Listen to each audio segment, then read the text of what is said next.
आज बनाया सारू मसला 2टा टमाटो 2टा पियाज धनिया पत्र नाड़ा टिके कंचा मरच 4टा रसुण गोटे कोला अदा टिके सब मिसेकरी ग्राइंडर करिया।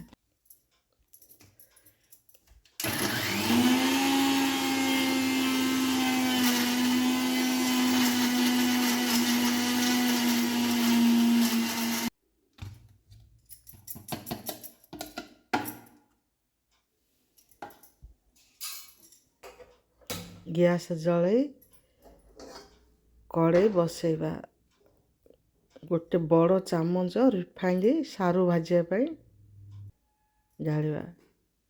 सारू काटिकी धोईकी रखी पकईकी भाजवा।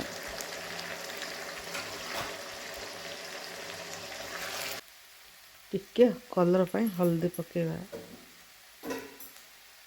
हल्दी पकईकी भाजवा भल लगी सारूटा भाजिला पर्यंत भाजवा। या अधा केजी सारू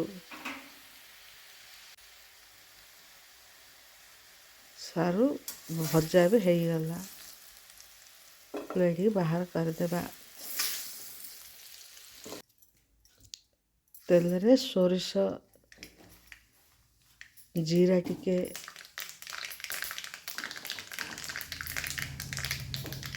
जीरा सोरिष फुटी गले मसला ढाली।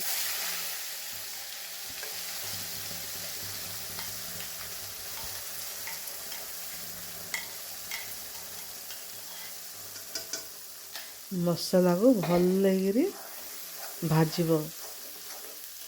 पियाज टमाटो पड़ची ना तार बास्ना हम भल लगी तेल बाहर पर्यंत मसला को कषिब। लुण अधे चामच तुम स्वाद अनुसार लुण दब। हाफ चामच धनिया पाउडर हाफ चामच मर्च पाउडर टिके हल्दी कहीं सारू हल्दी पड़ता आगुरी टिके गरम मसाला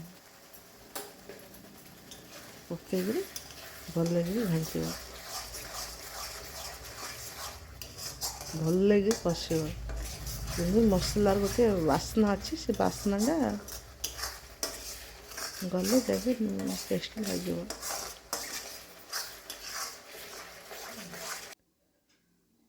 मसला है नहीं टिके देखा। मसलार पूरा साइड साइड देख तेल बाहर लानी मसला पूरा रेडी। भल लगी मसला भांगी कषिकी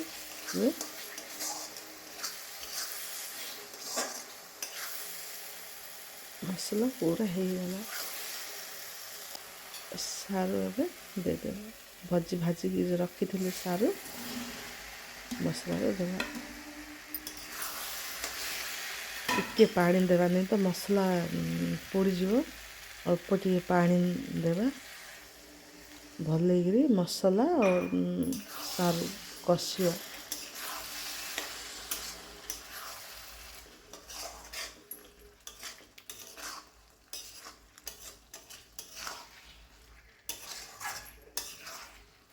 भल लगी कषि सारा पर पानी टिके देबा। तुम जमी झोल अधिक टे रख अधिक टे पानी दब कम टे झोल रखा बोले कम पानी दब।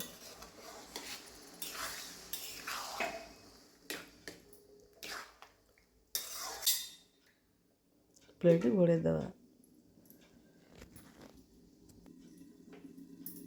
नहीं सारू मसला देखा पूरा रेडी हो गलानी। पानी सुखी गलानी पानी सुखी पूरा सारू मसला रेडी।